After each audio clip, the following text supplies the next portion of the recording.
Hey guys, welcome back on my channel. इस कहानी के लास्ट पार्ट में जब ज़ाओमान चिल्लाया था तो वहाँ लू आ जाते हैं। लू ज़ाओमान को देखकर कहते हैं, तुम एक मैन हो। लू को देखकर ज़ाओमान बुरी तरीके से डर जाता है और बाद में लू को सारी स्टोरी बता देता है। सारी स्टोरी सुनने के बाद लू कहते हैं, लेडी यूजिया ने ऐसे पर्सन को फाइंड किया जो उसकी रिप्लेस हो सके और लूफू में शादी कर सके। ज़ाओमान अपने सिर को नीचे झुकाए हुए कह देता है, हाँ, यूजिया सोच रही होंगी जनरल लू तो डिसेबल पर्सन है, अगर उनकी शादी एक मैन से करवा दी जाती है तो उनकी कितनी ज़्यादा इंसल्ट होगी। उसने ऐसे ही सोचा होगा ना ज़ाओमान। ज़ाओमान तुरंत कह देता है, नहीं, उनकी इंटेंशन ऐसे नहीं थे। वो तो आपके लिए मोस्ट ब्यूटीफुल पर्सन को फाइंड करना चाहते थे। लेकिन तभी लू उसका हाथ पकड़ लेता है और कहता है, बहुत हुआ, मुझे कुछ नहीं सुनना अब, और ना ही इसके पीछे की स्टोरी जानने में कोई इंटरेस्ट है। मेरा लूफो कोई ऐसा प्लेस नहीं है कि कोई भी अंदर आ जाए। लू वहाँ से जाते हुए कहते हैं, तुम्हारे लिए अच्छा होगा कि इन्वेस्टिगेशन में तुम इनोसेंट ही प्रूफ हो। अगर मुझे ये पता चला लूफो में आने का तुम्हारा कोई और रीज़न था तो ये मत सोचना कि मैं तुम्हें छोड़ दूंगा। ऐसे कुछ दिन बीत जाते हैं तो ज़ाओमान लू से मिलने के लिए उसकी स्टडी रूम में जाता है। वहाँ जाके लू के गार्ड से कहता है, क्या मैं यंग मास्टर से मिल सकता हूँ? गार्ड तुरंत कह देता है, सॉरी यंग लेडी, जनरल लू बिजी हैं अपने काम में और आपसे नहीं मिल सकते। ज़ाओमान सोच रहा था, उस रात से मुझे लगा था कि ये मुझे जल्दी ही गिरफ्तार कर लेंगे, और गार्ड से कह देता है, मैं समझ सकती हूँ। ज़ाओमान वहाँ से जाते हुए सोचता है, मेरे हस्बैंड ने तो मुझे कुछ भी नहीं कहा, सब कुछ पहले की तरह ही है। पता नहीं क्यों इन्होंने मुझे रिवील क्यों नहीं किया। मैं इन्हें सब कुछ एक्सप्लेन करना चाहता हूँ लेकिन वो मुझसे मिलना ही नहीं चाहते हैं, तो मैं क्या करूँ? मैं उनसे मिलने के लिए तब आऊँगा जब उनका काम कंप्लीट हो जाएगा। दूसरी तरफ लू अपने स्टडी रूम में बैठ के सोच रहे थे। इन्वेस्टिगेशन के बाद पता चला है यू मैंग लुई लूफू में शादी नहीं करना चाहती थी, तो उन्होंने अपनी बिहाफ पे ज़ाओमान से मेरी शादी करवा दी। इस वर्क में ताओ ताओ ने भी हेल्प की।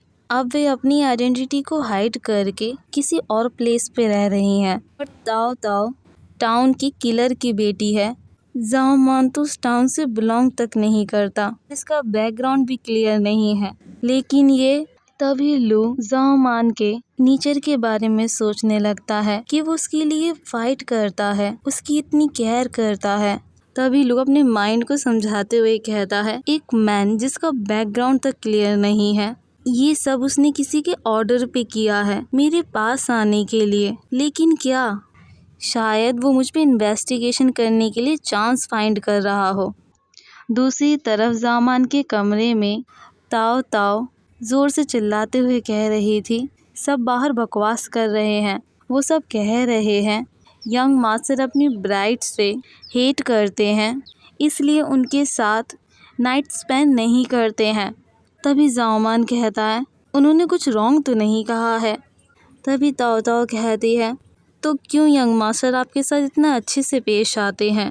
एवरी डे वो आपके लिए सर्वेंट से कह के हॉट वाटर को आपके रूम में भिजवा देते हैं ताकि आप बात ले सकें। तुम्हें खुद पे बिलीव होना चाहिए कि मास्टर लू तुम्हारी केयर करते हैं। राइट, वो मेरे साथ बहुत नाइस थे पहले, लेकिन अब। तभी ज़ाओमान लू के कोल्ड बिहेवियर के बारे में सोचने लगता है तो ताओ ताओ उसके पास आते हुए कहती है, हस्बैंड एंड वाइफ में कुछ भी इम्पॉसिबल नहीं होता। ज़ाओमान, मैं तुम्हारी हेल्प ज़रूर करूँगी। एक ऐसा वे फाइंड करेंगे जिससे उनका गुस्सा कम हो जाए। सॉरी ज़ाओमान, ये सब मेरे वजह से हुआ है, मुझे इसे ठीक करने दो। तभी ज़ाओमान कहता है, कोई बात नहीं, ये सब मेरी वजह से ही हुआ है, मैं ही केयरलेस था। तभी वहाँ पे यूजिया ज़ाओमान की क्लोथ लेकर आ जाती है। तभी ताओ ताओ ज़ाओमान से कहती है, तुम्हारे कपड़े सही टाइम पे आए हैं, तुम्हें इन कपड़ों को चेंज कर देना चाहिए, ये सारे क्लोथ वेट हैं, तुम्हें कोल्ड हो जाएगा। ज़ाओमान अपने कपड़ों को देखते हुए कहता है, तुम सही कह रही हो। ताओ ताओ क्लोथ्स लेने के लिए यूजिया के पास जाती है और उससे कहती है, यूजिया, तुम्हें इन कपड़ों को अंदर ले जाने की कोई ज़रूरत नहीं है, मुझे दे दो इन्हें। यूजिया कहती है, क्या कर रही हो? इन्हें अपने क्लोथ को चेंज करना है, पर क्यों? यंग मास्टर तो यहाँ आते नहीं है, तो इन्हें कौन देखेगा? क्या इन्होंने लूफू में कोई अनदर लवर ढूंढ लिया है क्या? तभी ताओ ताओ उसे दूर पुश करते हुए कहती है, तुम ये क्या बकवास कर रही हो? यूजिया उतने से पुश में नीचे गिर जाती है और जोर जोर से हेल्प के लिए चिल्लाने लगती है और कहती है, यंग लेडी की सबऑर्डिनेट ने मुझ पे अटैक किया। वहाँ पर बहुत सारे पीपल्स आ जाते हैं जो बातें करने लगते हैं। उसी समय रूम से बाहर ताओ ताओ जाओमान आ जाते हैं। ताओ ताओ पॉइंट आउट करते हुए कहती है, ये अपने आप गिर गई थी, मैंने नहीं गिराया इसे। तभी वहाँ पर जाओमान की मदर इन लॉ आ जाती हैं जो कहती हैं, इस एरिया में इतना शोर क्यों है? और जाओमान सोच रहा था ये यहाँ क्यों आई हैं। जैसे वहाँ पर मदर इन लॉ आ जाती हैं तो सारे सर्वेंट उन्हें ग्रीट करने लगते हैं और जाओमान भी उन्हें ग्रीट करता है। तो मदर इन लॉ कहती हैं, क्या हुआ है यहाँ पर? यूजिया कहती है, मैं यहाँ पे वर्क पूरे हार्ट एंड सोल से करती हूँ, लेकिन यंग लेडी मुझे इंसल्ट कर रही थी और ताओ ताओ ने तो मुझे मारा भी है। अगर आप यहाँ नहीं आती तो शायद ये मुझे मार ही देती।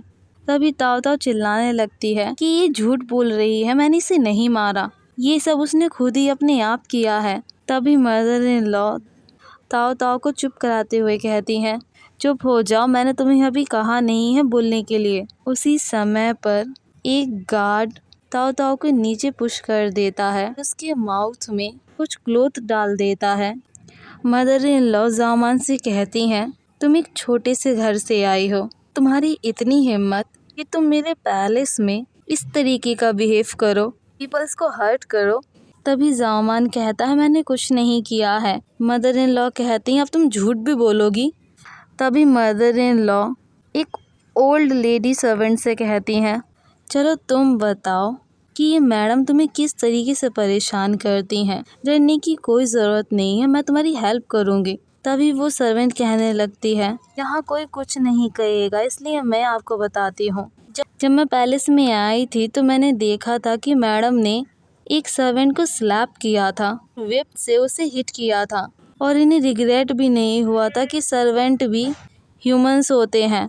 प्लीज़ आप हमारी हेल्प कीजिए। और सारे सर्वेंट जाओमान की मदर इन लॉ के सामने झुक जाते हैं और उन्हें हेल्प के लिए कहने लगते हैं। जाओमान ये सब देख के बिल्कुल चौंक जाता है और कहता है, आप सभी इतना झूठ क्यों बोल रहे हैं? मदर इन लॉ जाओमान से कहती हैं, यहाँ सब आई विटनेस है, अभी भी तुम डिनाई कर रही हो। और अपने गार्ड से कहती हैं, इसे ड्रिंकिंग प्लेस पे ले जाओ और सभी को ग्रीट करने के लिए कहो।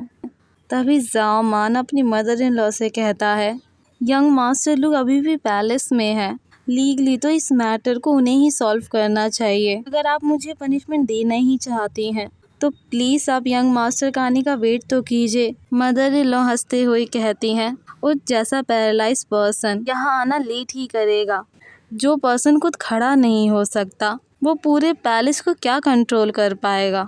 तभी वो ओल्ड सर्वेंट कहती है, आप सही कह रही हैं, ये सोच रही हैं कि वो पर्सन यहाँ आएगा और इसकी हेल्प कर देगा। जो पैरालाइज पर्सन खुद की टेक केयर नहीं कर सकता वो इसे सेफ क्या करेगा। ये सब सुनते ही जाओमान को गुस्सा आ जाता है। वो उस ओल्ड लेडी को पुश कर देता है और कहता है, वो पैरालाइज नहीं है, उन्होंने अपनी कंट्री के लिए सेक्रीफाइस किया है, वो यहाँ पर हीरो है, इसलिए तुम्हें उन्हें सॉरी कहना चाहिए। तभी मदर इन लॉ चिल्लाते हुए कहती हैं, तुम्हारी इतनी हिम्मत कि तुम मेरे सामने ही सर्वेंट्स को मारो। और अपने गार्ड से कहती हैं, विप लेकर आओ। और जाओमान के फेस पर विप रखते हुए कहती हैं, मैं तुम्हें लास्ट चांस देती हूँ, अगर तुम्हें अपनी मिस्टेक रियलाइज हो गई है तो सभी से माफ़ी मांग लो, मैं भी तुम्हें माफ़ कर दूंगी। जाओमान डिनाई कर देता है और कहता है, मैंने कुछ गलत नहीं किया है और ना ही किसी को हर्ट किया है, और ना ही यंग मास्टर लू पैरालाइज्ड है, वो तो हीरो हैं, इसलिए आप सभी को उन्हें सॉरी कहना चाहिए। ये सब सुनकर जाओमान की मदर इन लॉ को गुस्सा आ जाता है। वो विप से उसे हिट करने वाले ही थे, तभी विप के 2 पार्ट्स हो जाते हैं। मदर इन लॉ गुस्से में कहती हैं, कौन है और किसकी हिम्मत हुई? तभी किसी की आवाज़ आती है, वो मैं हूँ। आज के लिए बस इतना ही। See you in the next chapter. Bye.